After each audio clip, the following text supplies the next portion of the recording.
Everyone else woke up to a lake. I woke up to a puddle, no wider than I was tall. And somehow, that puddle became the most dangerous thing in the entire region. My name is Jang Hun, 20 years old, ranked dead last out of 8.4 billion survivors. That number, 8.4 billion, was not an exaggeration.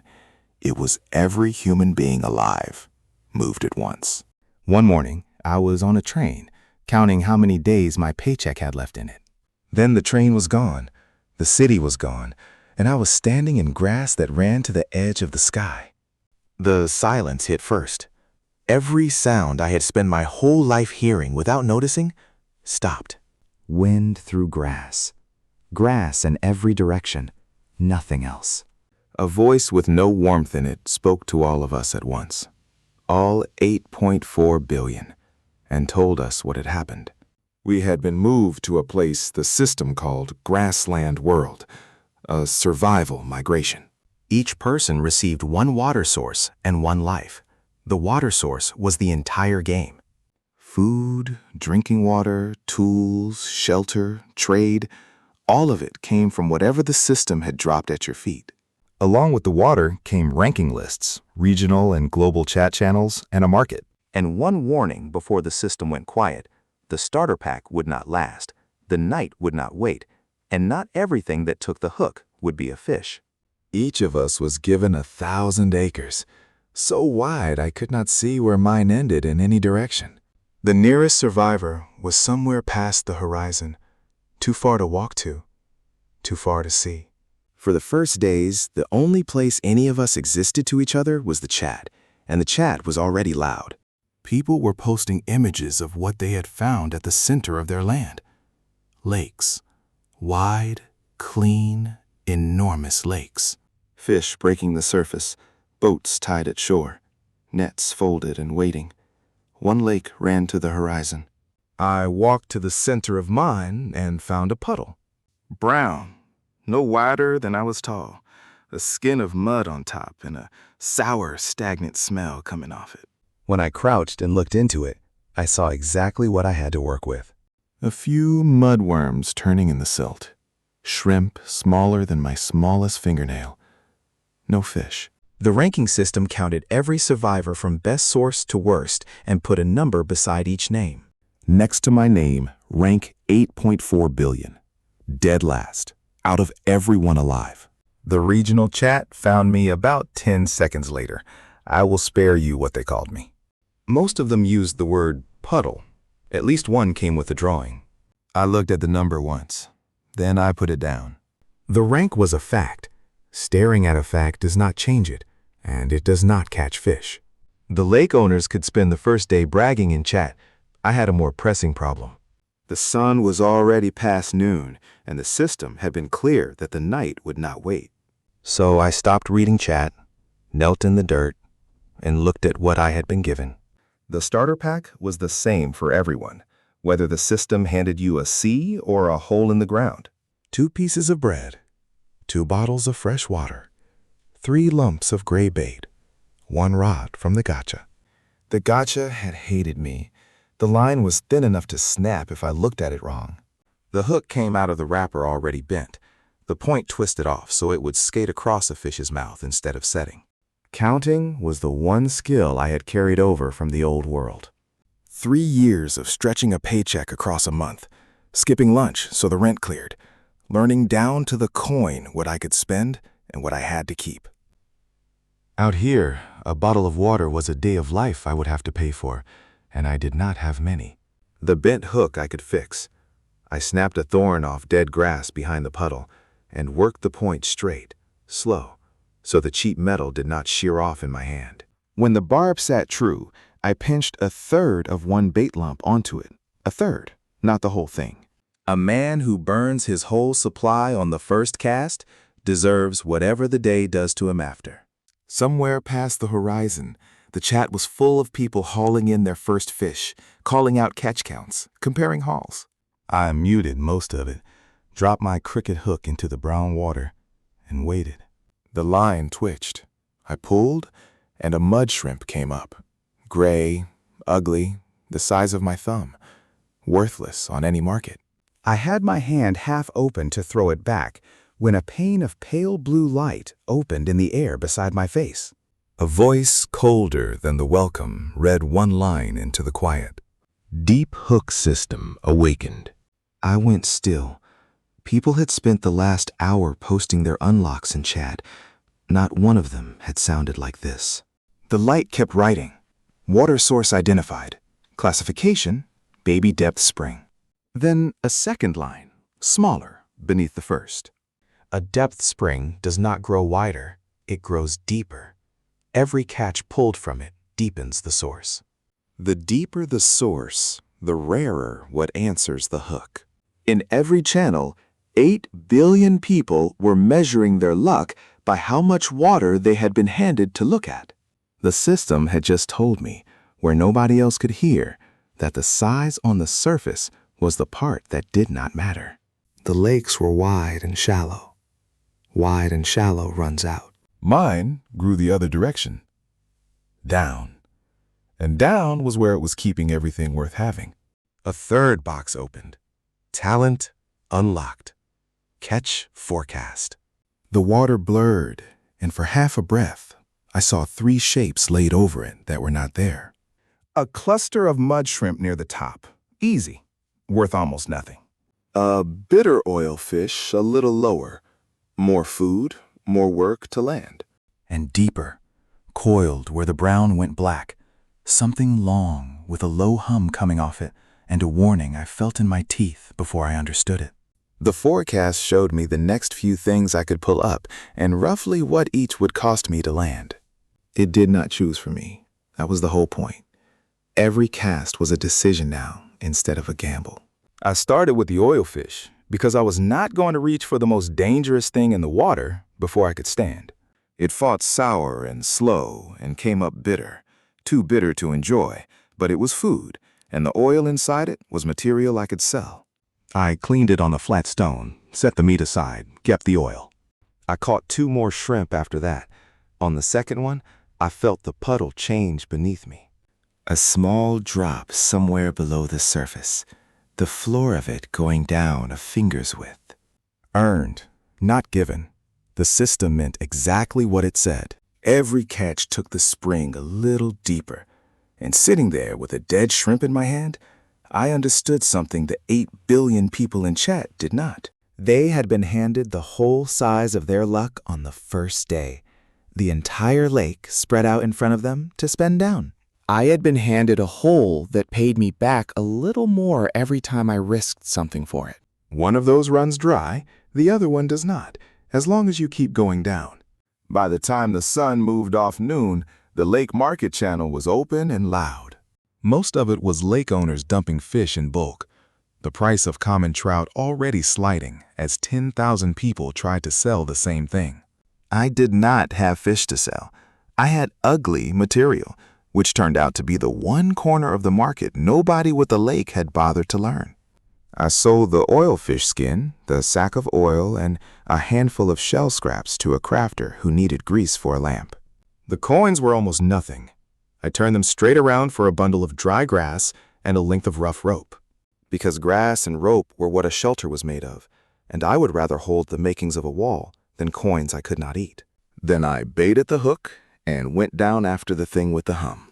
The forecast sharpened the moment I committed to it. A name appeared over the dark shape below. Black mud eel. Warning. High danger. Reward. Better than anything you have touched. I tied the rope from my waist to the only solid thing within reach, a half-buried rock at the puddle's edge, and knotted it 3 times and pulled it twice to be sure. An eel that can drag will drag, and I was not going into that mud after it. It hit the bait hard enough to bend the rod double, and for a long second I was sure the line was gone.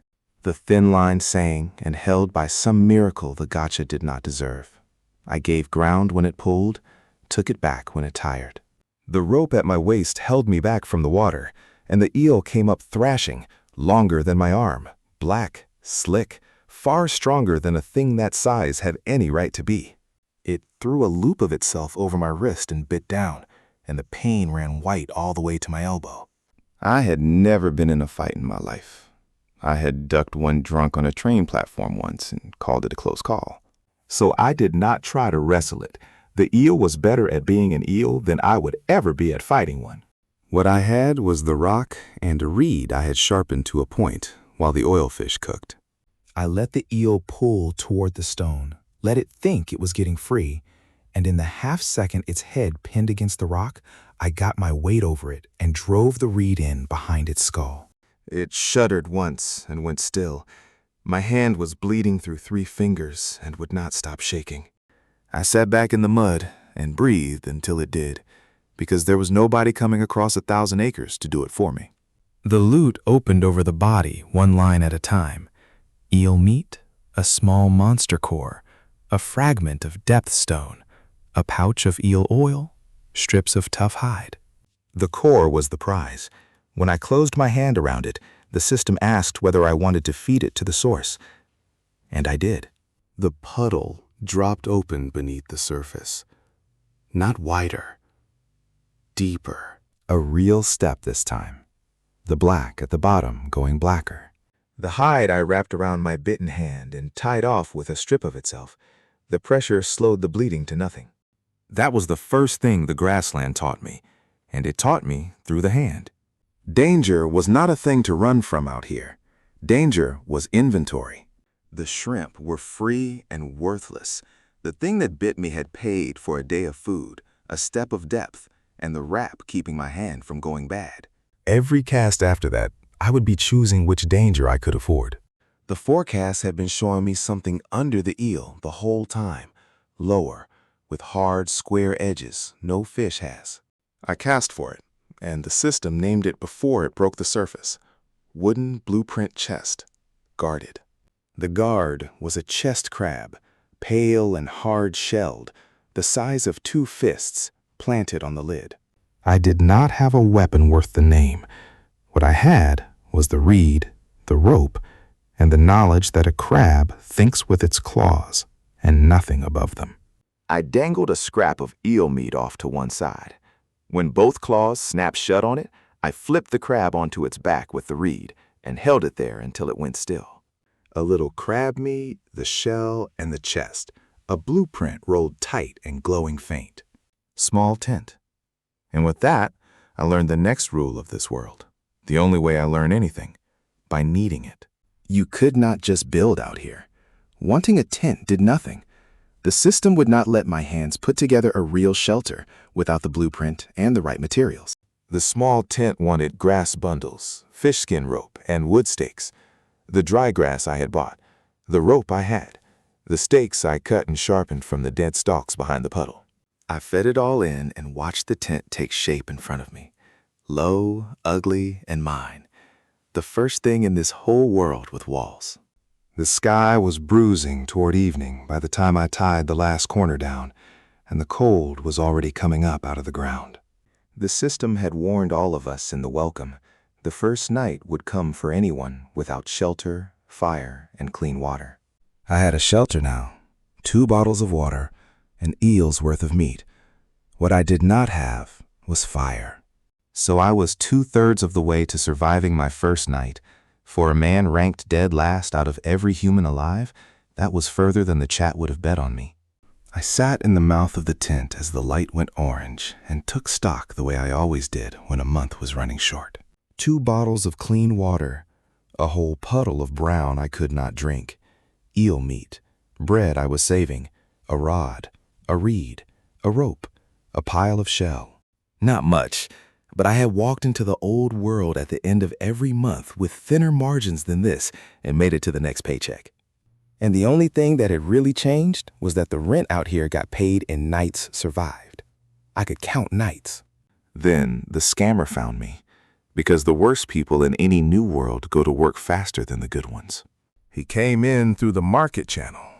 Friendly. And the friendly ones are always the ones to watch. A private message.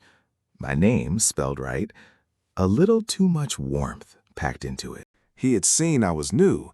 He hated to watch a solo owner go under on the first night. As it happened, he had a spare blueprint, a rare one, A deep-water lure that would let even a small source pull premium fish. Because he liked the look of me, he would let it go cheap. All my coins and the eel meat, a steal, he said. A year ago, some version of me might have wanted to believe a stranger was being kind. 3 years of counting other people's generosity had cured me of that.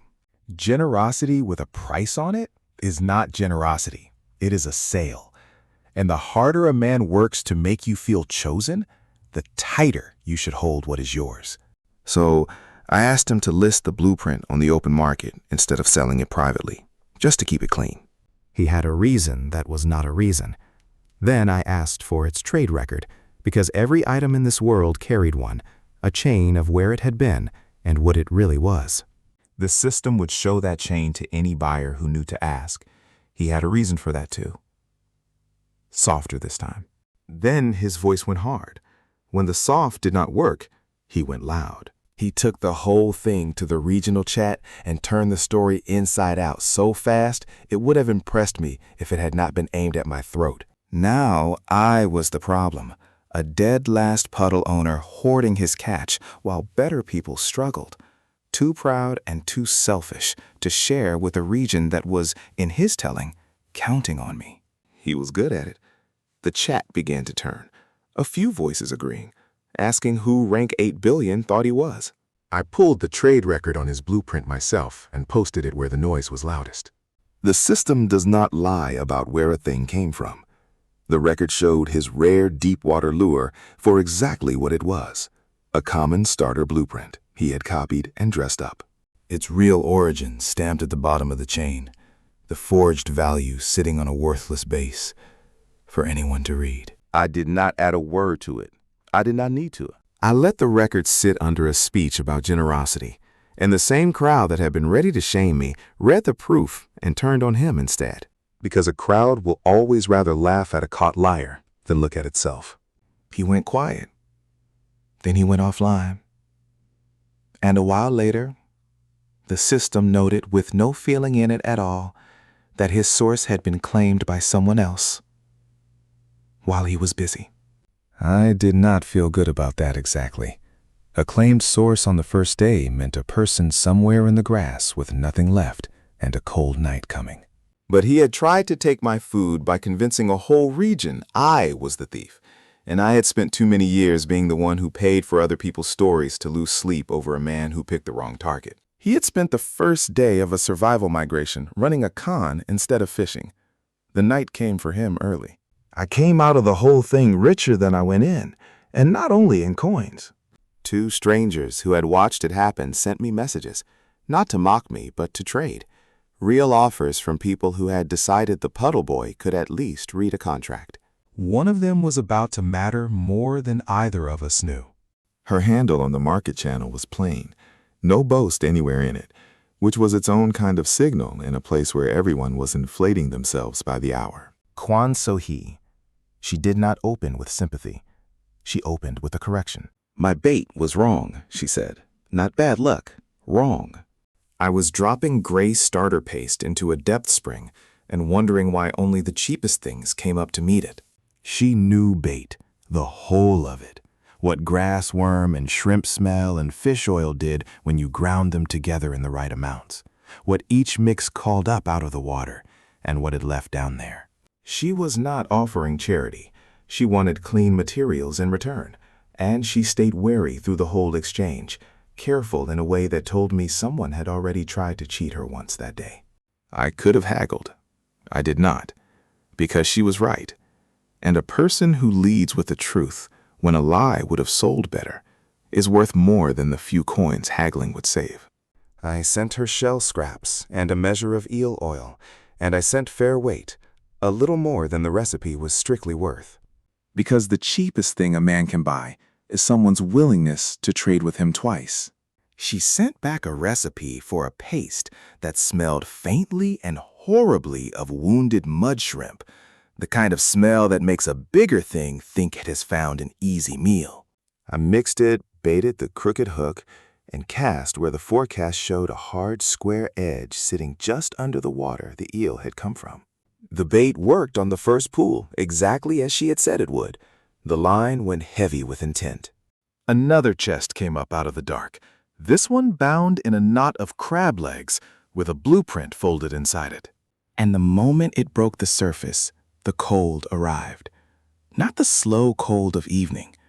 This was a drop, fast and hard, warmth pulled out of the air all at once. A warning opened across the whole region in pale letters that every survivor would be reading at the same second I was. First cold rainstorm incoming. Exposed survivors will not last the night. I turned the chest over in my hands. Through the wet shell, I could already make out the word on the blueprint folded inside. And of everything the system could have handed me, one breath before a freezing storm, it handed me the one thing I needed most. Bonfire. The first night of the new world was coming down on 1,000 acres of open grass.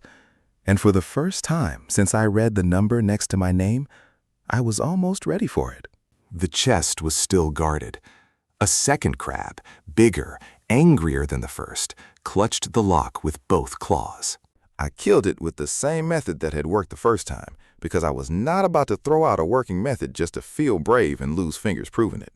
Scrap of meat to the side, both claws committed, a flip onto the back with the reed. Done. Then I had the blueprint in my hands, and through the last of the daylight, I read what the system had given me.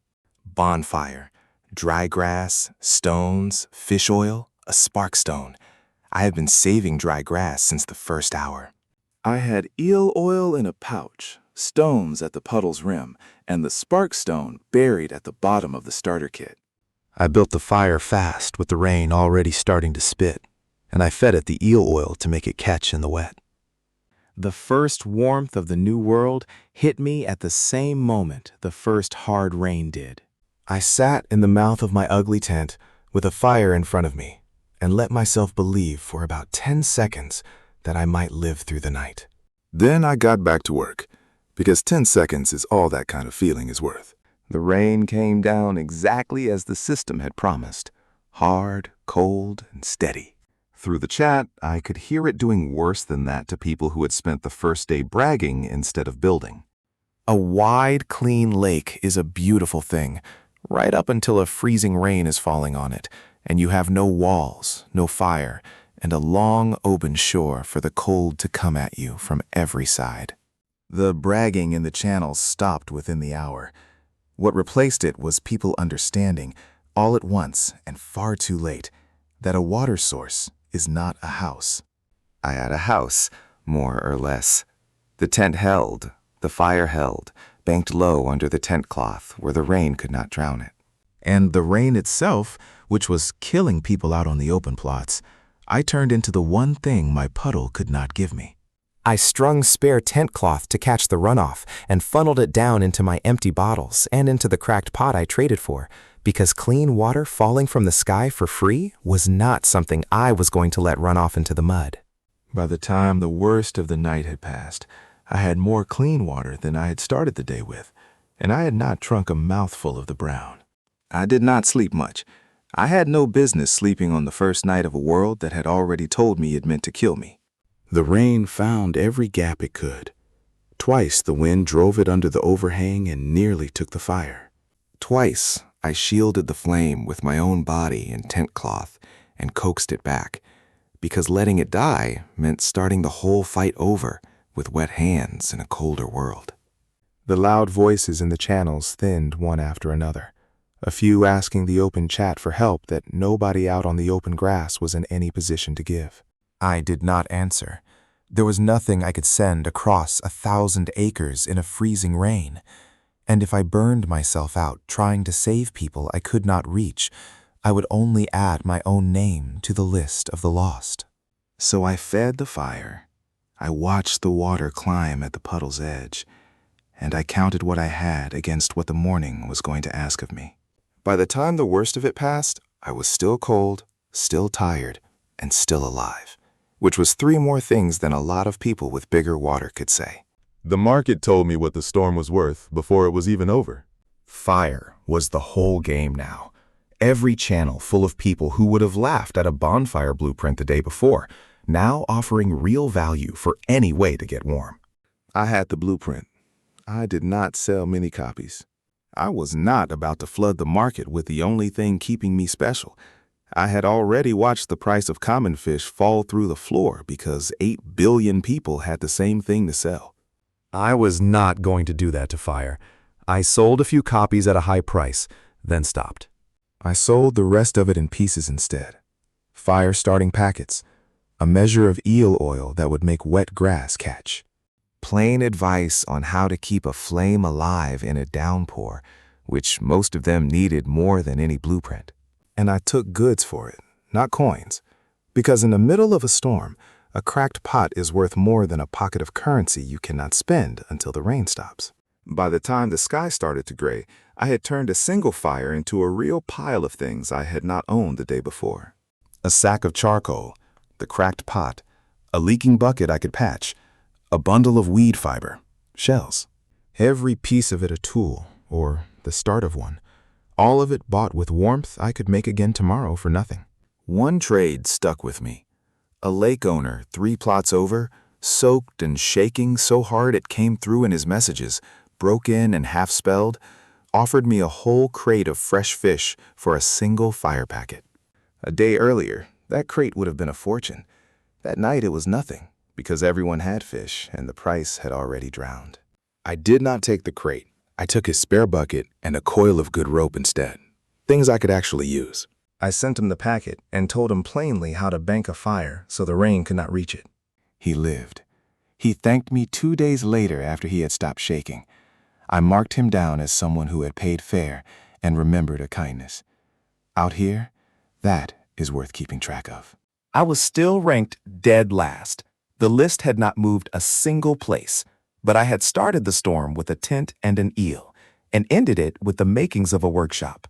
And somewhere in the gray of the morning, the water at my feet crossed a line it had been climbing toward all night. It rose and darkened, the mud thinned, the floor dropped, and the system wrote a new name in pale light. Muddy Puddle upgraded, small mud pond. It was still not a lake. Next to what people had bragged about in chat, it was still a joke. The small, dark pool behind a broken patch of grass, but it was a deeper joke than it had been. And the moment it settled into its new shape, something in me settled with it. The system named what woke in me alongside it, depth sense. I could feel into the water now instead of guessing at it. Where catch forecast told me what might bite before I cast, depth sense let me reach down into what was already there. The shape of the bottom, the things resting on it, the places where it went soft. The first time I used it on purpose, I knelt at the rim and pushed the sense down into the dark. And the pond opened up in my head without my eyes doing any of the work. Cold pockets where the water went deepest, slow shapes resting on the bottom. It was not sight and it was not guessing, it was knowing. The same certain knowing I had about the coins in my own pocket. And down on that new layer, the sense found something else. A fish with a broad, flat shell across its back. And pinned in the mud beneath that shell, square-edged, another blueprint. The sense gave me one more thing besides. It showed me the weak place.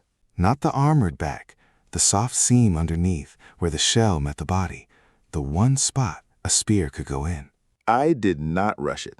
I had a fire, a tent, food, and a storm still doing my fishing pressure for me. So I spent the gray morning making myself harder to hurt before I went after a thing armored on every side. The hard crab shell I had cured at the fire became guards lashed over my forearms with weed fiber. The eel hide made wraps for my hands. They gave me grip on a wet line and a wet spear. And I cut a longer, heavier reed than the one I had killed the eel with and worked the end to a point. A spear I could put my whole weight behind. Then I mixed a batch of Sohi's paste, the wounded shrimp smell, because a shell-backed fish that size was slow and stubborn, and exactly the kind of thing that smell was built to call up from the dark. It came up slow, the shell breaking the surface first, broad, flat, and streaming mud. I hooked it on the crooked gotcha rod, which was barely enough to turn it, and I did not try to fight the shell. My first lunge with the spear glanced off the plates and nearly cost me the weapon. The fish slammed sideways, hard enough to jerk me off balance. I caught myself on the rim and backed off. Trying to force it was the eel all over again, the same mistake I had bled 3 fingers to learn, and I was not going to learn it twice. So I let it heave, roll, and tire itself on the line, and I waited. A thing with armor like that has to open somewhere to move. When it humped its back to turn, the seam showed exactly where the sense had said it would. I drove the spear up into that seam and put every bit of weight I had down onto it and held it there until it stopped moving. No wrestling, no heroics. The weak place and patience, which were turning out to be the only kind of strength a man like me was ever going to get out here. The loot rose off one line at a time. The water filter blueprint, a stack of heavy shell plates, a handful of fine lake sand, a small clear pebble the system marked valuable, late coins, the most I had held since the world began. I sat back in the mud, soaked through, arms shaking again, and for the second time in 2 days, I had taken something dangerous and turned it into exactly what I needed next. Before I touched the filter, I dealt with the food. A hungry man makes poor trades. I built a low rack of green reed over the edge of the fire and smoked the eel strips slow through the gray morning, turning them, letting heat and smoke do what cold could not, make the meat last. It filled the camp with a smell that was almost good, the first almost good thing the grassland had given me. And it left me with something better than a meal. It left me with stock, dried, smoked, keeping food, in a world where most people ate their catch the same day they pulled it because they had no way to hold it. The water filter wanted lake sand, shells, grass cloth, and charcoal. I had every piece of it, the charcoal from the storm trades. I built it under the lip of the tent, out of the rain, and poured the brown water of my own pond through it. What came out the bottom ran clear. I cupped it in my hands and drank. After 2 days of rationing, being able to make as much clean water as I wanted, that was the best thing I had tasted since the train. And that was when the second great lesson of this world landed, and I worked it out before the system ever spelled it for me. Everyone was selling fish. 8 billion people with lakes, all dumping the same trout into the same market, racing each other down to nothing on price. Because when everybody has the identical thing, the thing is worth identical to nothing. And not one of them was selling water. They all had water, oceans of it. So it never once crossed their minds that clean, filtered, safe-to-drink water might be the one thing people could not get the moment a cold storm churned every open source to mud and sickness. Fish was food. Water was life. And life, it turned out, sells higher than food. Nobody had built a single thing to sell water, because nobody had ever had to think of water as something you could run out of. I had thought about running out of everything my whole life. It was the one subject I had a head start in. So I stayed out of the fish war entirely. I sold filtered water, smoked eel, and bundled the two together as survival in a single trade. Fair price, never cheap. And the thing that made it work, the thing that kept it working, was that when buyers scanned me to size up who they were dealing with, my catch appraisal lied for them. It masked the real depth of my pond. It hid how much I was actually pulling up and how fast. It kept my climb completely off the public read. To every scan that reached me, I was still rank 8 billion, still the worm farmer, a dead last puddle owner who had gotten lucky with a fire blueprint. Nobody guards what is theirs against the man they are busy laughing at. My first real water sale taught me how right I was. A lake owner 2 regions out sent for a single measure, almost as a joke, half expecting the worm farmer's water to be poison. I sent it clean. An hour later, his message came back changed. No joke left in it. He asked how much I had and what I wanted for a standing order because his own lake had gone foul in the storm and every scan came back worse by the hour. He had what I could not get from a source 100 times the size of mine. Foul water and a desperate need. I named a fair price and a steady one, and I had my first regular buyer before the mud on the grass had even dried. After that, they came faster than I could have hoped, and I never once had to chase the fish price down into the dirt to find them. It finished the last of the scammer's story too, without my lifting a finger. A few voices still clinging to his version of me went quiet the moment my verified clean water reached buyers and did not make anyone sick. You cannot call a man a fraud while he is selling you the water that keeps your own source from poisoning you. That was when the man with the biggest lake in the region decided to step on me himself. His name was Kang Teao, and he made very sure everyone knew it. His source was not a lake so much as a small sea. Through the chat, I could see what he had already built: docks running across the water, nets, a whole crew of survivors working it for him, storage sheds going up along the shore. He controlled the price of common fish for the entire region, and he had noticed the worm farmer making noise in his market and decided to put a stop to it. So he did what his kind of supply always lets them do. He mocked me first, in chat, for the crowd. Called my territory a stain on the region, picked the cursed water story back up where the scammer had dropped it. And then he flooded the channel with so much cheap common fish that the price fell straight through the floor, trying to drown my small trade under the sheer weight of his. It did not touch me. He could not have known why, because his scan read the same worm farmer everyone else's did. But the reason was simple. I was not selling fish. I was selling fire and clean water and dried food, the things a storm-soaked lake owner suddenly could not do without.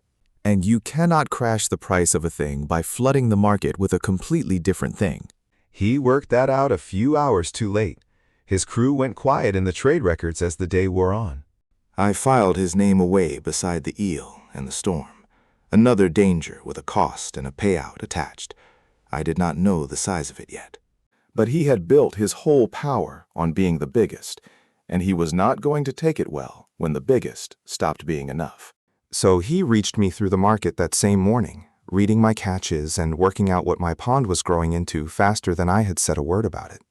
She was the only person in the region who had looked at the worm farmer's trades and seen the truth underneath them, that there was nothing lucky about any of it. She did not say so out loud. She simply started treating me as a partner worth keeping, instead of a mark worth a single sale.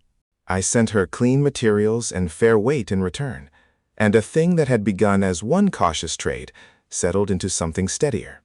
Out here, that mattered. A man alone on 1,000 acres needs exactly one person he can deal with straight. She was turning out to be mine. The storm broke near the end of the day. The rain thinned to nothing. The gray pulled back off the grass. And I went down for one more cast before the light went. A weed fish, all teeth and temper, fought me dirty, biting the line, spinning the hook 3 separate times before I finally landed it. When it came up, it was already dying, and as it died, it coughed something up into the mud at the pond's edge. A scrap of blueprint, torn, only a corner, the word visible on it, drying rack, the rest of it gone. And I felt the rest of it pull at me from somewhere lower, from down in the dark, where the water had gone deepest. I looked into the pond, down through the clear water my filter had not even touched yet. And at the very bottom, where the storm had stirred something loose, there was a ring. A circle of black set into the floor of my own pond, darker than the water around it. A cold coming up out of it that the fire at my back could not reach. The weed fish gave one last kick, slid out of my hands, and dove straight down through that black ring, taking the rest of itself into the dark. I sat on the rim with a fragment of a blueprint in my hand and a hole in the bottom of my own water that had not been there an hour before. The system had spent 2 days teaching me the same lesson through the eel, the shell-backed fish, and the storm. Everything worth having down here was guarded, and everything guarded paid out for the man patient enough to find the soft place and wait. I had a fire, clean water, smoked food, a rival who had already underestimated me once, and a torn blueprint pulling me toward a hole in the dark. The puddle was not finished opening. It had only just started. And in the morning, I was going down to see how far. I went down for the weed fish first thing in the morning, because a hole in the bottom of my pond would still be there at noon, and a torn blueprint would not finish itself. I had slept maybe 3 hours. The black ring pulled at the back of my mind the whole night. The weed fish in the new lair were fast and mean, biting for the joy of biting. The first took my bait and spat the hook before I could set it. The second shook loose halfway up and dove. The third I hooked clean through the jaw, and I did not give it a finger of slack the whole way up. When it landed, it brought the rest of what I needed. The torn drying rack fragment pulled toward the new piece the moment they were close. The two halves of the blueprint became one. Drying rack, reed frame, fish skin cord, charcoal bed. I built it tall, 3 levels of frame lashed with fish skin cord over a bed of the charcoal I had traded for. Then I went to work on everything I had been saving. The rest of the eel, the crab meat, the shell-backed fish, which was a lot of meat once you got past the armor. I cut it into strips and laid them across the frame, smoking low and slow through the morning, turning each piece, feeding the charcoal. By the time the sun was high, I had something almost nobody else in the region had: food that kept. 8 billion people pulling fish out of water and eating it the same day. Because a fish left out goes bad, and a lake gives you no way to hold what it gives you. They were rich in the moment and poor by morning every single day, starting over with every sunrise. I had a wall of smoked, dried, keeping meat that would feed me for days without casting a line. In a survival migration, the one who never runs hungry makes fewer desperate mistakes, and I had just bought myself a long stretch of never being the hungry one. I counted the hoard in days.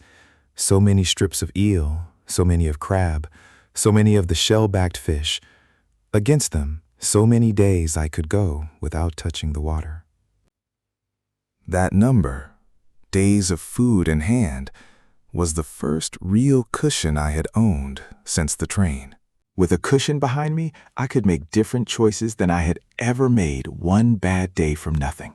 Then Sohi reached me while the smoke was still going.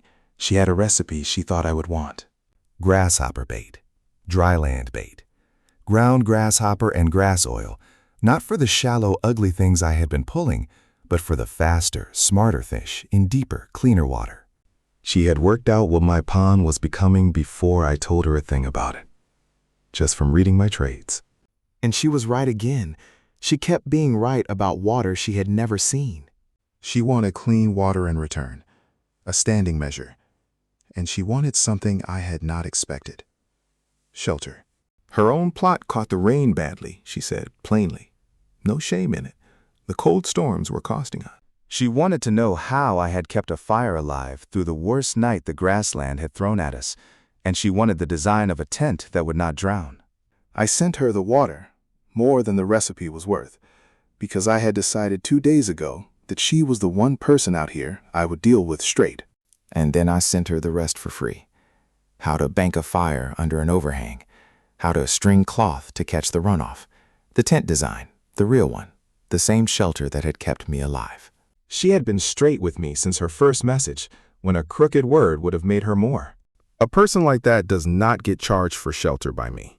I tried the grasshopper bait that same hour, casting it into the cleaner water near the surface where the faster fish had started to show since the upgrade. It pulled up a long silver fish I had not seen before. Quick, clean, worth real coin. Nothing like the mud-bound ugly things the gray starter paste had been bringing me. She had been right about that too. Every recipe she sent reached a little deeper or a little cleaner than the last. She was guiding my pond upward, one rung at a time, from a plot she had never set foot on. And the longer we traded, the more I understood that bait was not a small skill. In a world where the water decided everything, the person who knew what to drop into it was worth more than most people with lakes. With food stored and the grasshopper bait in hand, I finally did the thing the black ring had been waiting on.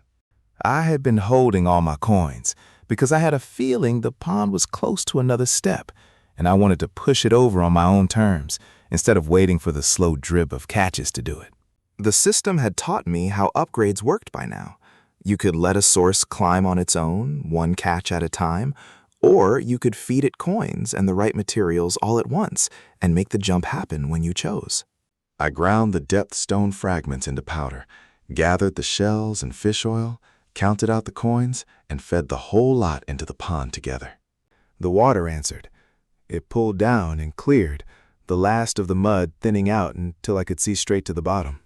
Small mud pond, upgraded, clear pond. For the first time, I could kneel at the rim and see my own water all the way down. Clear, cold, deep.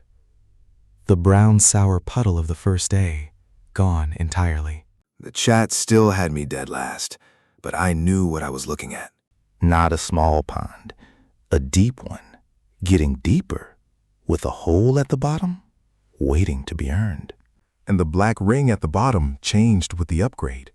What had been a drop into nothing was now something the system was willing to name. Level 1 puddle dungeon unlocked. The warning under it was plain. A dungeon could trap a survivor below if his line snapped or his light went out. People had already died in the early ones, gone down and never come up.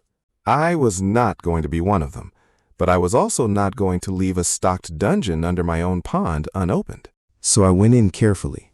I roped my waist to the buried rock at the rim, the same anchor that had held the eel, and let the line out slow as I lowered myself into the ring.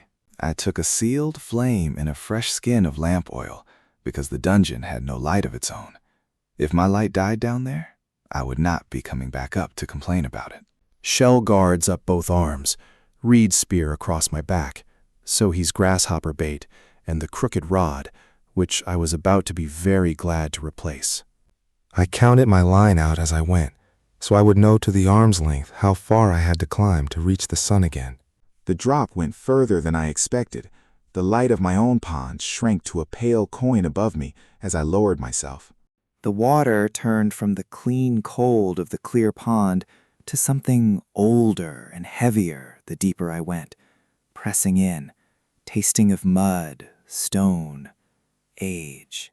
Halfway down, I made myself stop, breathe, check my line. Because the thing that kills a man in a place like this is not the monster at the bottom. It is panic, going too fast, burning his oil, losing his count. So I went slow. I checked the rope. I counted.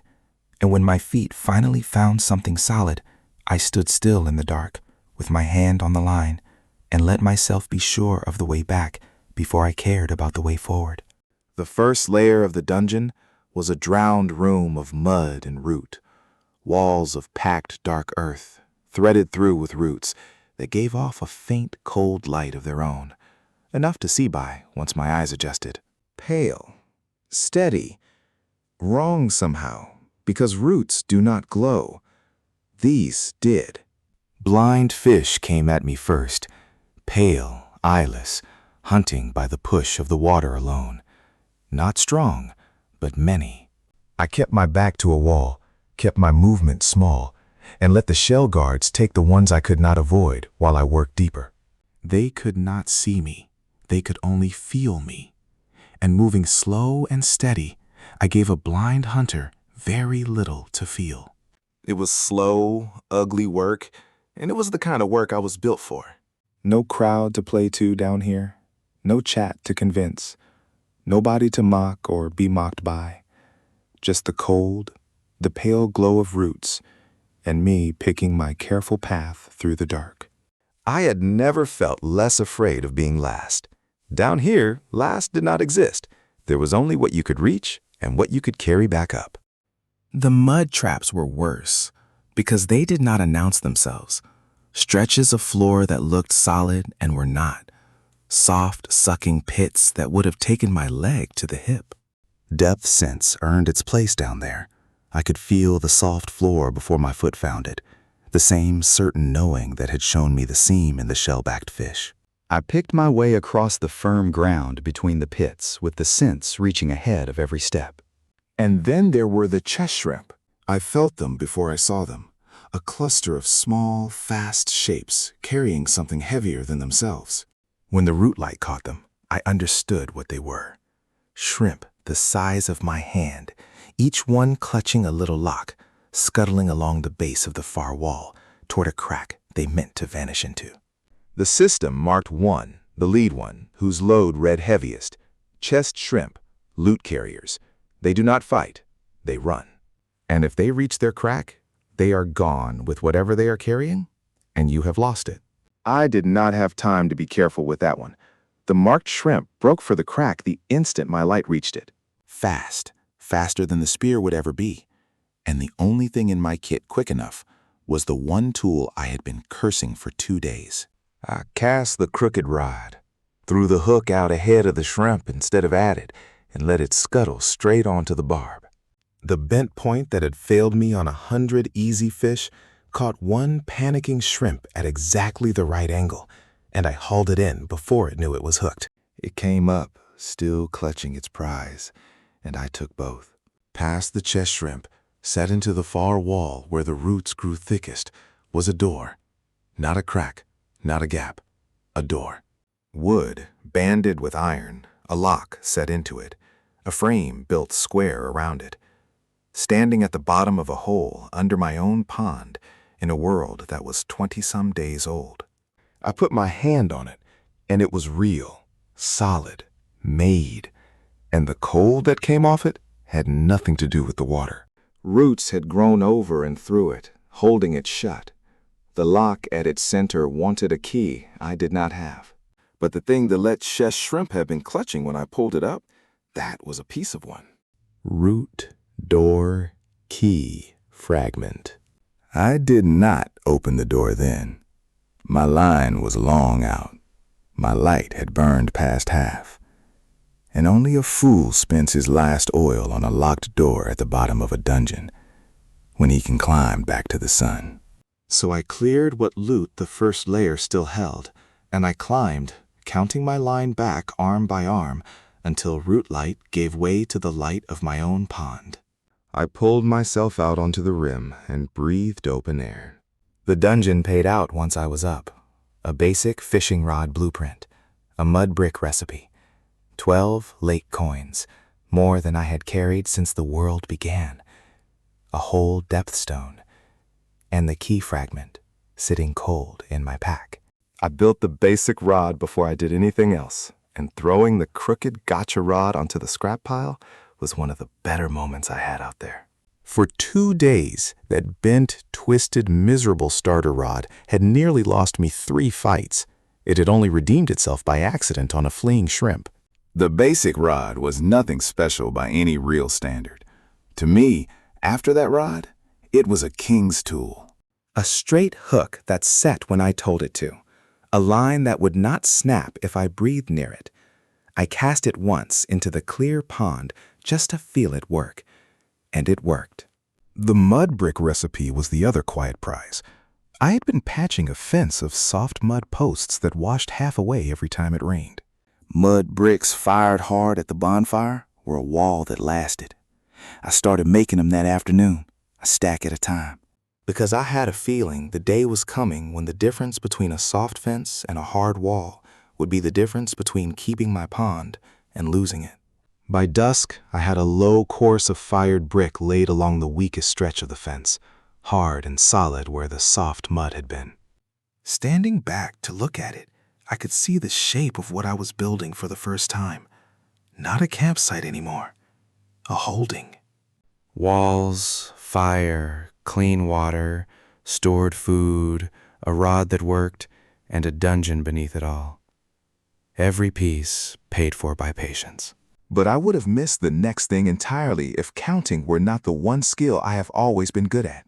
The dried food was selling well, the water better, the bundles of both best of all. And as I worked through the day's trades, I started to notice a pattern in the buyers. The same handful of accounts, new ones, plain ones, buying in steady amounts at steady times, never haggling, never chatting, just taking the food and the clean water and going. Fake names. Anyone can make a fake name out here. but a fake name cannot hide a pattern from someone who reads patterns for a living. These all bought the same way, moved the same way. And when I traced where the goods were going through the trade records, they were all going to one place. Teao's leak. The man who had stood in regional chat and called my water a sickness, his own crew was buying my dried food and filtered water under made-up names. Because a crew cannot work a giant lake on raw fish and foul water alone. He needed what I was selling, badly enough to buy it in secret while spitting on it in public. I did not say a word about it in the chat. A thing like that is worth more held quiet than spent on a cheap shot. I kept selling, kept counting, and filed away the most useful fact I had yet learned about Kang Teao, that the biggest man in the region could not feed his own people without me. He was big, he was not stable, and a big thing that is not stable falls harder than a small thing that is. That night, I went back down with the key fragment and a full skin of oil. The fragment was not a whole key, but the first door did not want a whole key. It wanted enough, and the fragment was enough. I set it into the lock. The roots that had held the door shut drew back. The door swung in, and the cold behind it rolled out over me, thick and old. The room on the other side was full of fishing rods, broken ones, snapped shafts and bent hooks and rotted line. Dozens of them, piled and scattered across the floor. And the moment my light fell on them, I understood what was wrong, in my gut, before my head caught up. These rods were old, weathered, worn through. The grips rotted soft, the kind of old that takes years. There were no years in this world. The migration was 3 weeks gone. Nothing down here should have been older than I was. And these rods had been broken and left behind long, long before the system ever pulled me off that train. I crouched and picked one up. The shaft crumbled at my fingers, the line gone to powder, the hook eaten through with rust. It had been a good rod once, better than my basic, better maybe than anything I had seen traded in the region. Someone had owned it and used it and worn it out and broken it here. In a place the system swore was 3 weeks old. I set it back down with the care a man gives a thing that belongs to the dead, and the cold certainty I had been holding off finally landed. This world was not new. It was only new to us. Something had lived here and fished here, and the depth my puddle was reaching into was not empty wilderness. It was a place, a made place, with doors, rooms, the leavings of whoever had built it, drowned and buried under the grass, waiting for 8 billion of us to come dig it back up, one hook at a time. The system put one line into the cold dark over the pile, with no feeling in it at all. Warning, rod eater detected. Something large shifted in the black water at the far end of the room. Slow, heavy, patient. And I felt it turn its attention toward the light and toward the new rod on my back. I held still in the doorway, a room full of dead men's rods between me and whatever was waking up at the back of it. And I understood that the puddle had stopped being only mine. It had a history. The history was still down here in the dark, and it had heard me come in.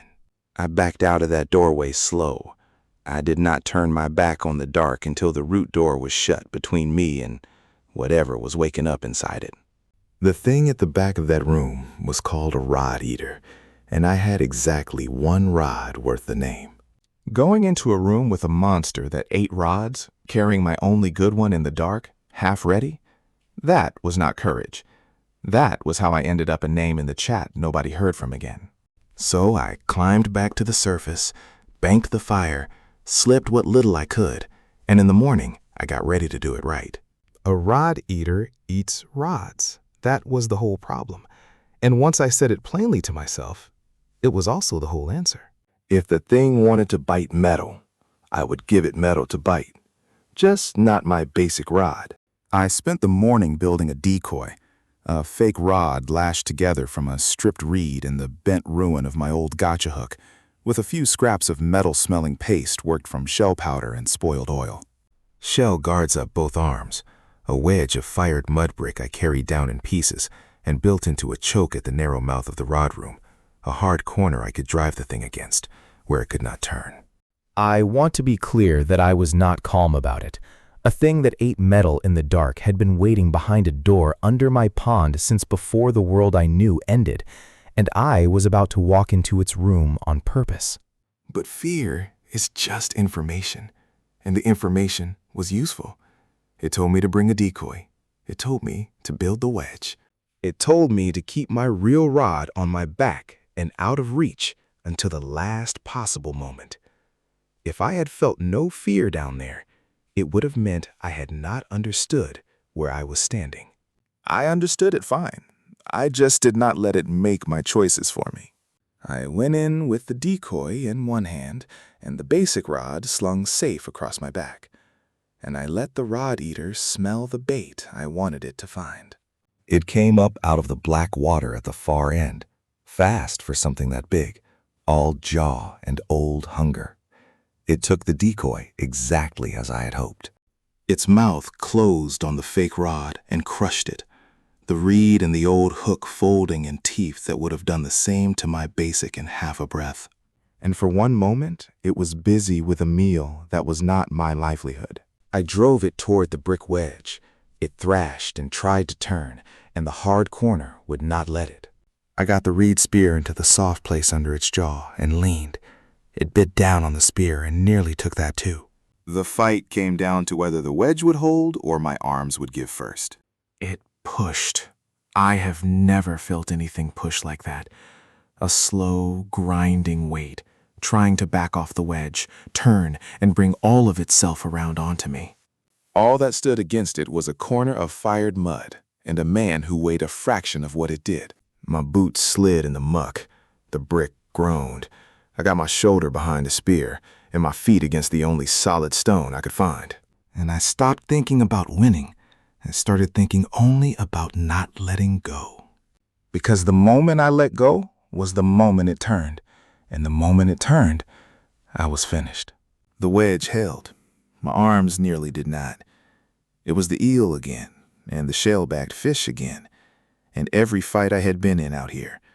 The same lesson written one more time in a harder hand. I was never going to be the strongest thing in the water.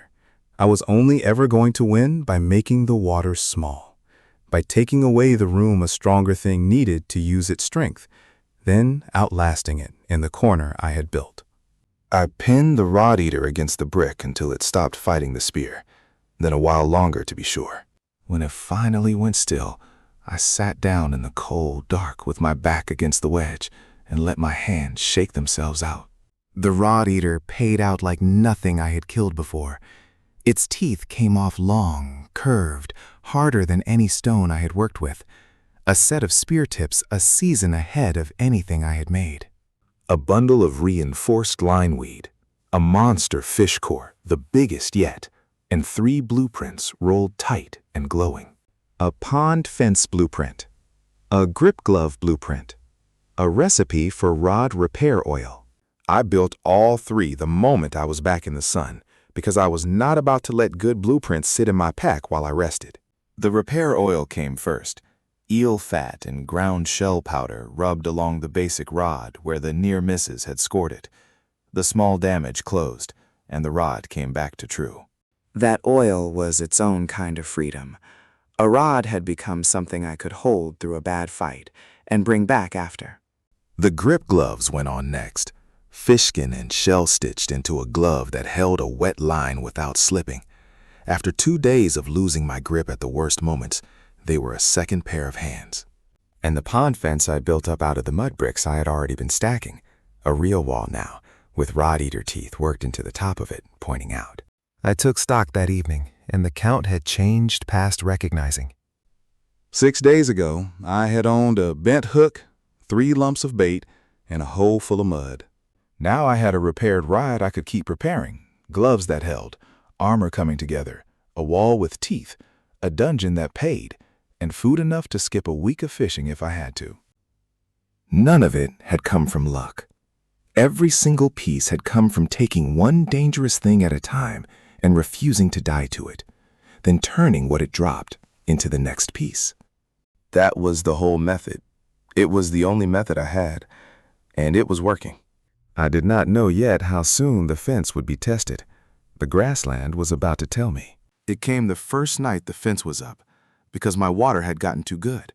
A clear, clean, cold pond, the only clean water for who knew how many plots in a drying grassland, does not just draw buyers in the market, it draws everything with a throat. The first night, beasts came out of the dark grass after midnight, low, fast, in numbers, pulled across the open plots by the smell of the only good water around. They came to drink and found a wall and a man between them in it. The fence earned itself in the first 10 minutes.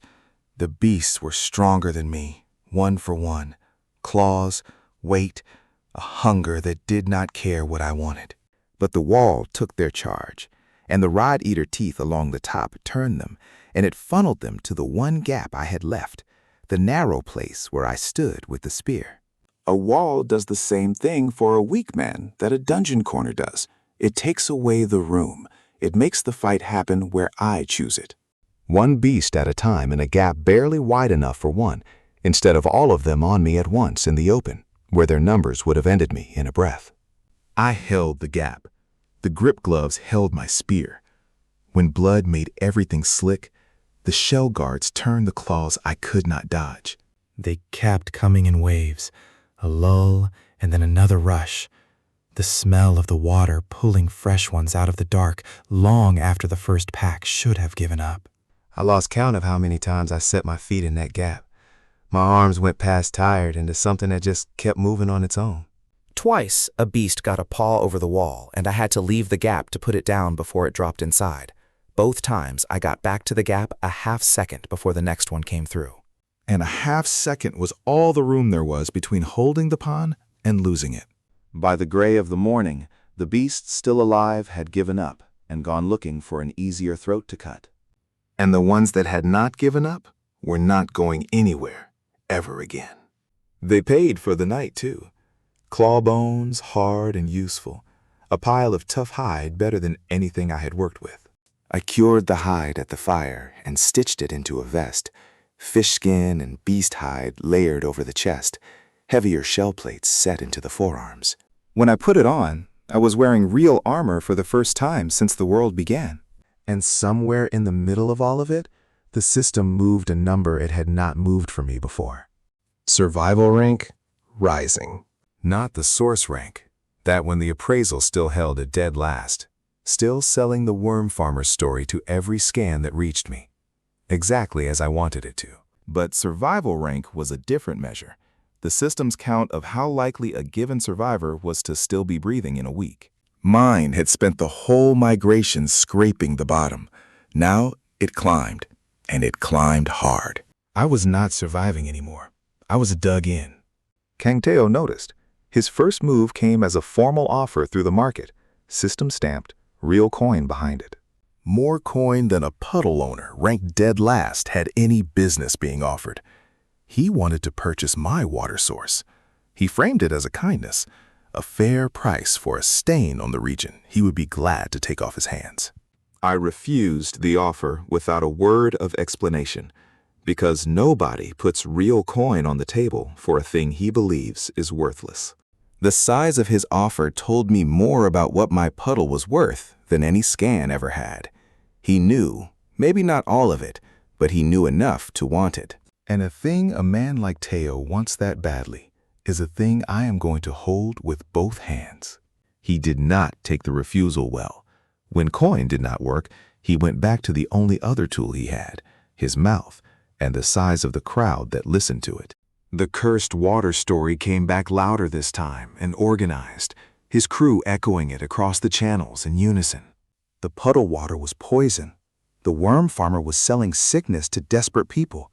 Buy from him, and your own source would foul. It was a good lie, the kind that cost nothing to say and everything to disprove. And in a grassland going dry, where everyone was already afraid of their water, it could have killed my whole trade. So I spent the coin I had been saving and bought the one thing that ends a lie like that for good. A market verification token. The system itself tested my water in the open, where anyone could read the result, and stamped it clean. Not the worm farmer's word against Teo's, the system's word, which no rumor can shout down. I sold verified clean water after that, verified dried food, and rod repair oil, which every survivor with a single good rod suddenly understood they needed.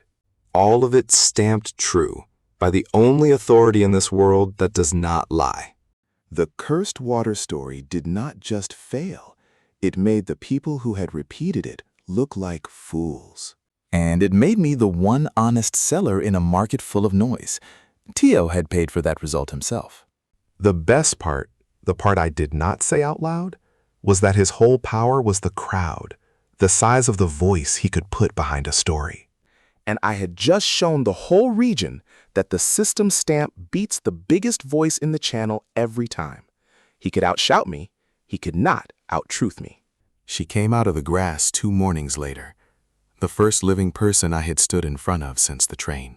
I had heard the system note a survivor crossing into the edge of my plot, and I had the spear in my hand and the fence between us before I saw her. But she was not raiders, and she was not Teo's crew. She was one woman alone, moving wrong, favoring one side.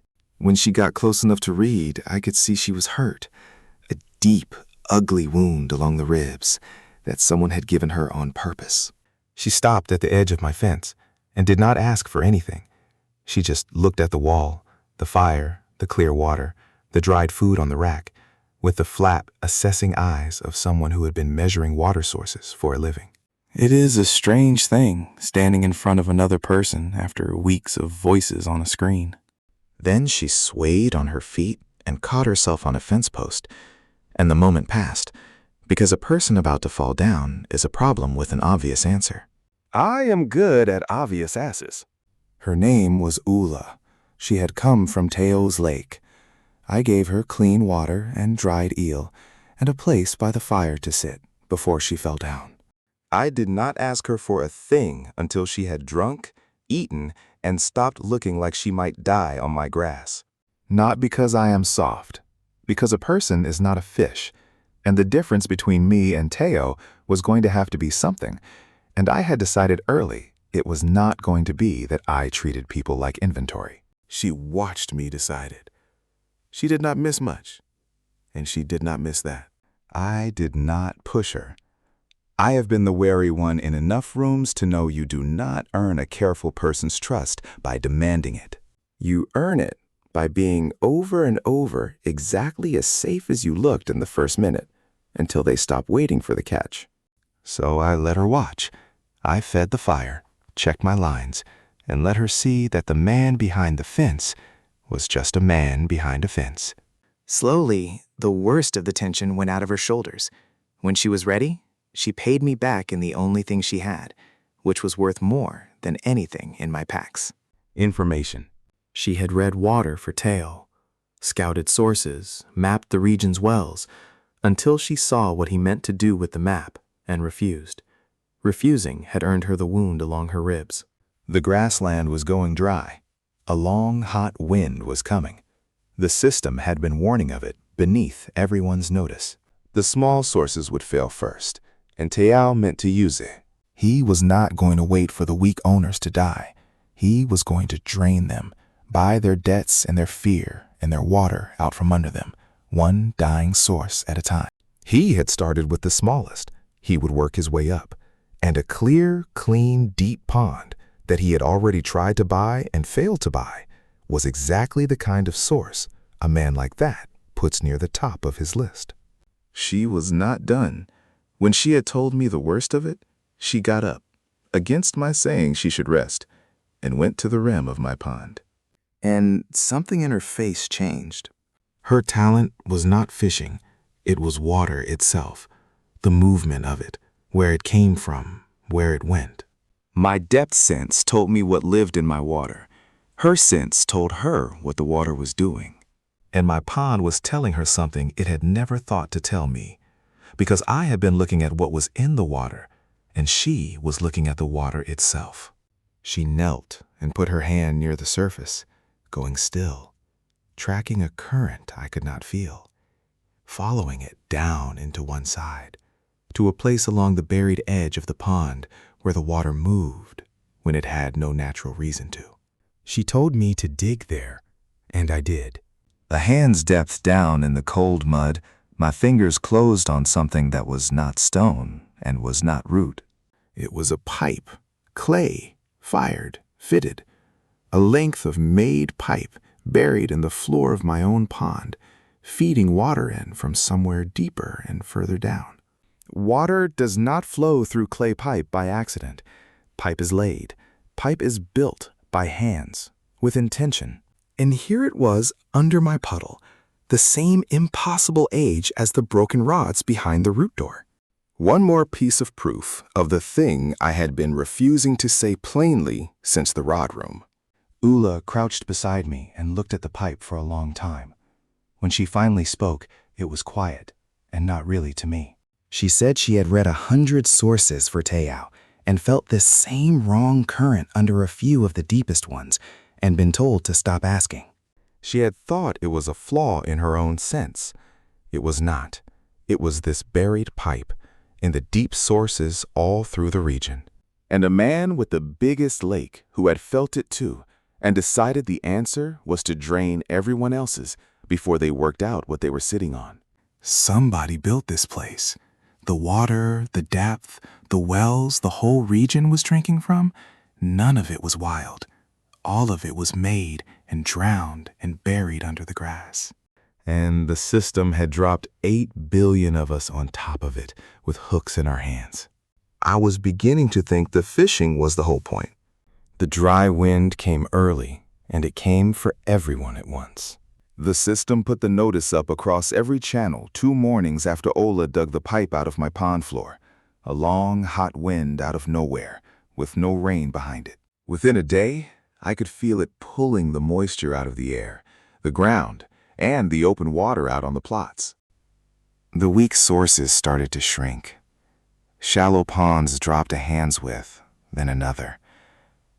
The chat filled up with people watching their water go down, understanding, slow and sick, that a source can die. And that losing your source in a world built on water leaves you with nothing at all. I had been the man with the worst water from the first day, so I had spent the whole migration getting good at not having enough. The dry wind, which was a death sentence for the careless, was just another lean month for me. I would be lying if I said it was easy to watch. The chat over the next days turned from bragging to bargaining to begging. Lake owners who had laughed at the puddle owner, now offering anything for a way to hold water, then offering anything for water itself, then going quiet. Which is the worst sound a channel can make.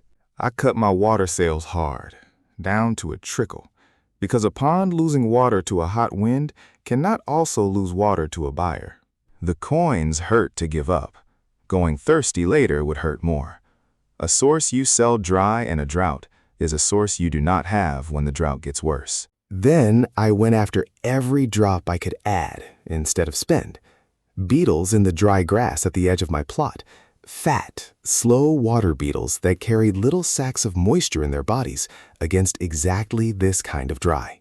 I caught them by the handful and pressed the sacs and saved every bead of water they held.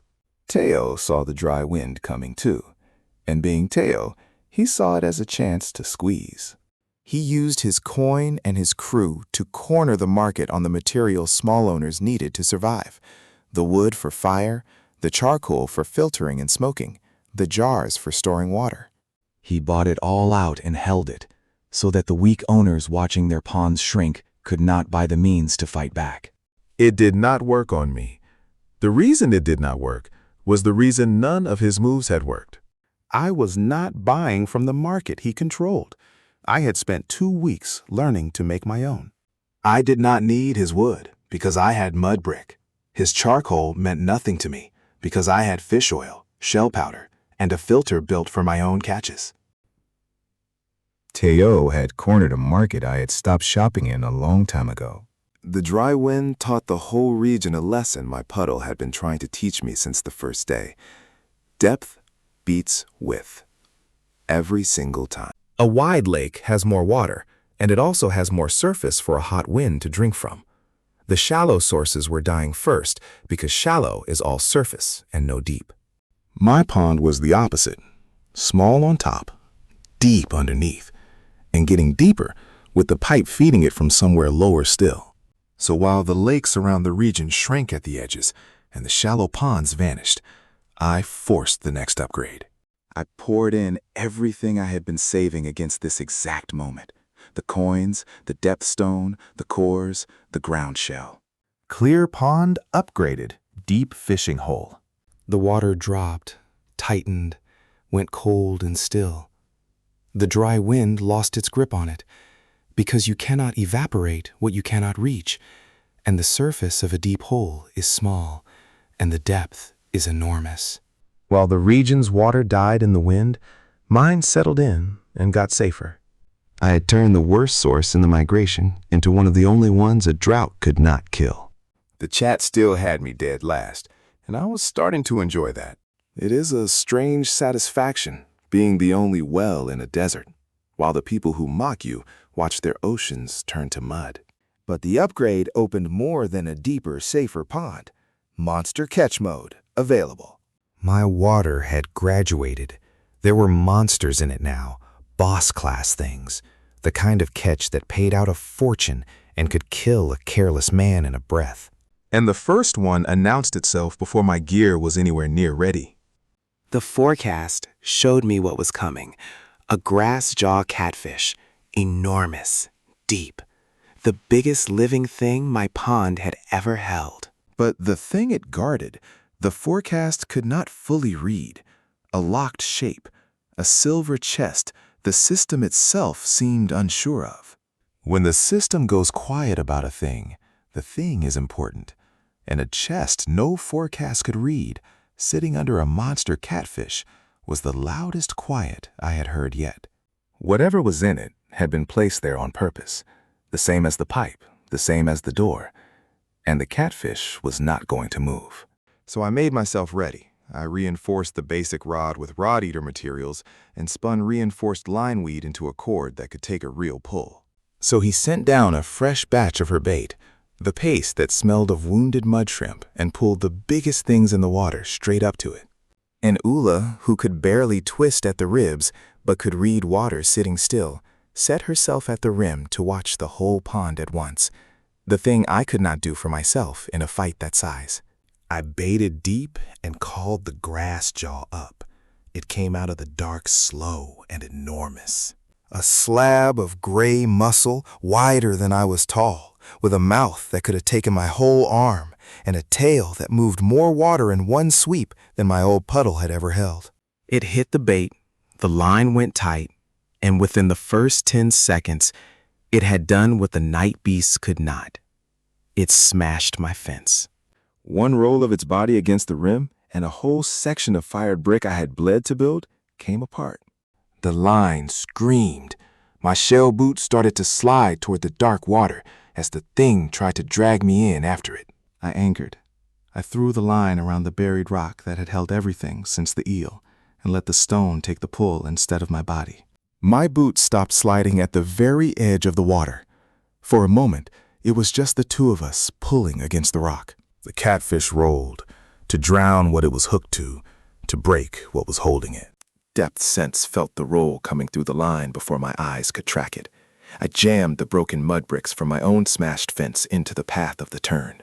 A wall of rubble against the turning weight, and the catfish rolled into brick instead of into open water, and could not finish the turn.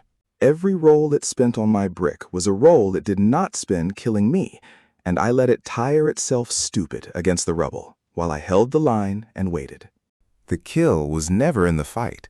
The kill was in the one moment the thing opened up, and you do not get that moment by being strong.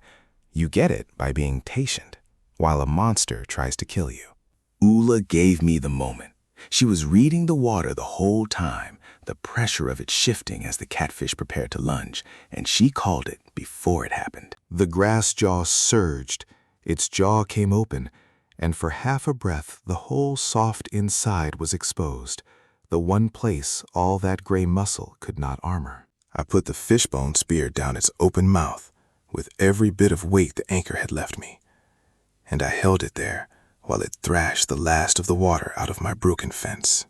And then it went still and sank back, and the pond was mine again. Oola broke the silence first. She said, in the flat way she said everything, that she had watched a lot of strong men fish for Teao and had never once seen anyone fight like that. Not strong, she was careful to say. She meant that I had beaten something 10 times my size by making it small, by turning my own broken wall into a trap, and waiting for the one breath it opened. I told her that, starting with the puddle, that was the only way I had ever won anything. The grass jaw paid out the biggest haul I had ever pulled. Grass jaw meat enough to fill the drying rack 3 times over.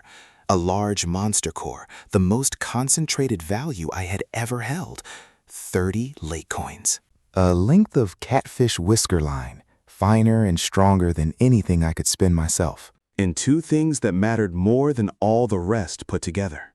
The first was a fragment of a blueprint, a unique fishing rod. Not basic, not reinforced, unique. A tier I had only seen named in the chat by the handful of survivors strong enough to reach one. The kind of rod that changes what a man can pull from the water entirely. Only a fragment, but a fragment of a unique rod is a promise that the rest is somewhere close. The second was the chest. The locked silver chest the forecast had never been able to read rose out of the water where the catfish had guarded it.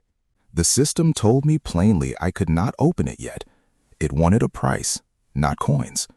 A second monster core, fed to the lock. I had 1 core. The chest wanted 2, and the chest held the rest of the unique rod. So I was rich, and I was stuck, and I was wide open all at once. The biggest haul of the migration, and the best thing in it, locked behind a price I had not yet paid. My fence was the worst of it. The whole section that had turned the night beasts was rubble now. And rebuilding takes time that the dry wind and a circling rival were not going to give me. That was when Oola went still at the rim, in the middle of handing me a brick, and looked out at the grass. Out past the edge of my plot, low in the dry grass where the light was going, there were watchers. Not many, 2, then 3, still in a way that was not resting, the kind of stillness that is measuring. Tails, man. They were not coming in. They were watching, counting, learning the shape of what they would have to break. This was not the drain plan yet. This was the look that comes before it. Teao had tried to buy my source and failed, tried to slander it and failed, and now he had seen enough rare drops come up out of my dead last puddle to want it for himself. He had sent his people to find out what taking it would cost him. They were watching me with a damaged fence and a deep pond full of monsters and a chest I could not open. 3 watchers do not storm a fenced pond. They were here to learn, not to take. The taking would come later, with more men, on a night they had picked. I did the math from my side, because counting only my own strength and not theirs was how I would lose. I had a little time, not much. Enough maybe to fish a second monster out of the deep, open the chest, build the unique rod, and become a great deal harder to take than the math in their heads currently said I was. I looked back at them across the grass with a brick in my hand and let them do their counting. I noted where they stood, the same quiet habit that had caught Teo's buyers, and I went back to laying brick in the failing light. The forecast named the next monster before I cast, Blade Fin Carp, the meanest thing in the deep. A long, lean fish, edged with fins sharp enough to part a line without slowing down. That was its whole trick. It did not fight your hook. It cut your hook free and left you holding slack. So she sent a calmer bait than usual, one that brought the carp in slow and committed, instead of fast and slashing. She told me plainly why. A slow carp cuts less and gives you time to set it up properly. A fast one just bleeds you. She had stopped charging me for the reasons behind her recipes, somewhere around the third trade. Here is the thing about a fish that cuts lines. It teaches you not to give it a line you mind losing. So I gave it the one I had been meaning to retire, the old basic rod, the rod that I carried me from the eel to the catfish, sent in not to land the carp, but to be cut, a sacrifice on purpose. The carp took the bait and sliced the line and turned to run. And the path it ran was where I had set the rest of the trap. I had loosened 2 fence posts on either side of the gap and driven new ones in close, a narrow channel of brick the carp would have to swim through to reach the deep water it wanted. It went for the channel fast, blades out, and the moment its body was between the posts, I drove a 3rd post down behind it. The carp was pinned in a quarter of brick, barely wider than it was. All that cutting edge useless against walls it could not slice through fast enough to matter. Brick does not bleed or tire or care how sharp you are, and that was the whole reason I fought everything from behind it. The carp did the last thing a cornered blade fin does. It jumped, straight up out of the water at me, all those fins fanned and turning, aimed at my throat. I had the fishbone spear set and braced, and I met the carp in the air, the spear going in behind the blade fins, where the body was soft, its own leap driving it onto the point harder than I could have pushed. For half a second, its whole weight hung on the shaft, the fins close enough that I felt the wind off them at my jaw. I held the spear braced against the brick and let its own fury finish what my arm had started. It came down on the brick between the posts, the blades folding still, and the second monster core was mine. I sat against the fence and looked at the body and the sacrificed basic rod tangled in the cut line beside it. I felt something I had not expected, a little grief over a fishing rod. It was a good rod, the first tool in this world that did what I told it to. I had thrown it into the carp's teeth on purpose to win what would replace it, and that was the right trade, and I was still sorry to lose it. I pulled what was left of it from the line, set it aside with the care it had earned, and turned to the chest.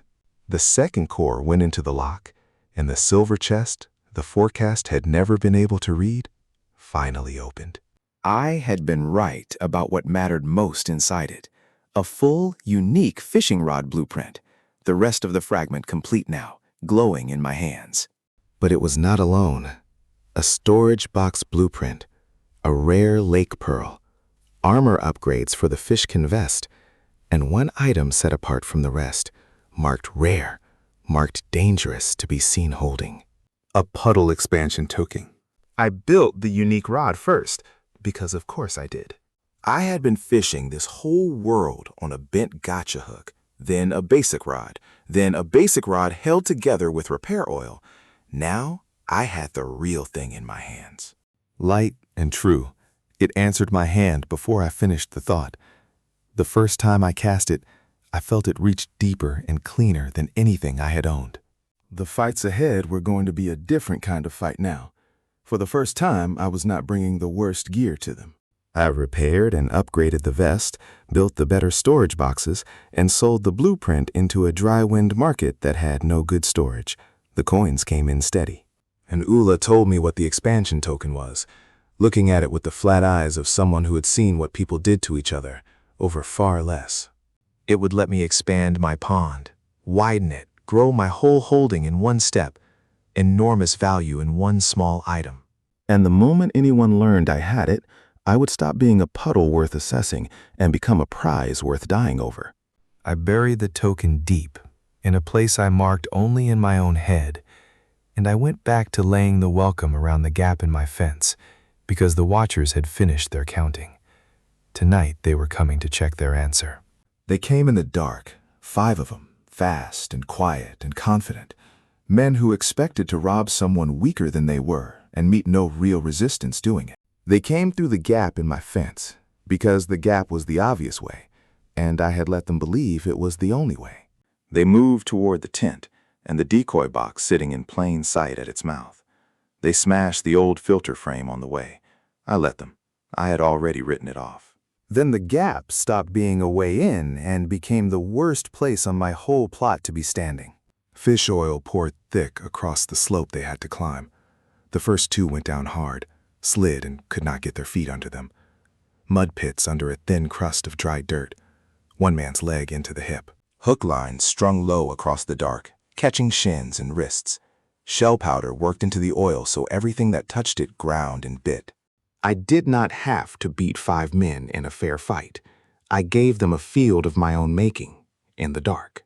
The same trick as the dungeon corner, the Finch channel, every fight I had won out here, and I picked them off the ground, one stuck, sliding, bleeding man at a time. 4 dragged themselves back out through the gap they had come in, leaving blood and a fake box behind. The 5th I kept, the one the mud pit had caught to the hip, and I did not lay a hand on him. The system has a thing for this. A captured raider can be made to answer through the market. A forced confession logged in the same record that tracks every trade, stamped public, impossible to take back. I put him to it, and in front of the whole regional channel, the raider's own confession wrote itself into the record for anyone to read. Kang Teao had sent them. Not to harass me or scare me off, not about trade. A value assessment. 5 men sent to find out exactly what was inside my fence, what gear, what stores, what the puddle was really worth. He had seen through the worm farmer story. The raid was not an attack, it was an appraisal, and the confession told the whole region he had decided my source might be worth taking for real. The disguise had bought me everything I had built. It would not buy me much longer. He was coming back with more until he had it, or until taking it cost him more than it was worth. So I made the pond harder to take. I fed the rare lake pearl to the source, along with the cores and the coins, and I forced the next step. Deep fishing hole upgraded. Monster pond. The water changed under me again, heavier, colder. The deep opening wider. A warning to anyone reading it from across the grass. And less than a day later, a season-ranked boss rose from within it, the Mudcrown Turtle. A shell broad as a boat, crowned in mud and stone, rising to judge whether my water was worthy, or to crush it back into nothing. The timing could not have been worse, or, depending on how you held it, better. If I lost to the turtle, Teao would walk in and claim a dead source. If I beat it, I would have a pond that even a man who owned a small sea would think twice about touching. I fought it the only way I had ever won anything out here. Patient, corner by corner, reading Oola's calls, cutting at the joints each time the shell opened to move, never once trying to match its strength, only waiting for the one moment it made itself soft. It reared up in fury, and in rearing, opened the one place the crown could never cover, the soft throat beneath the lifted shell.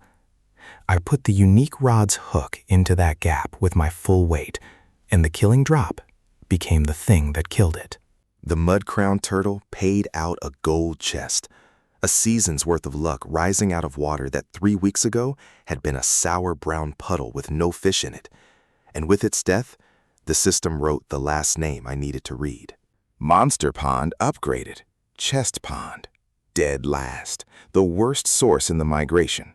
And now, the deepest, richest water in the region. Because wide and shallow runs dry, and deep never runs out.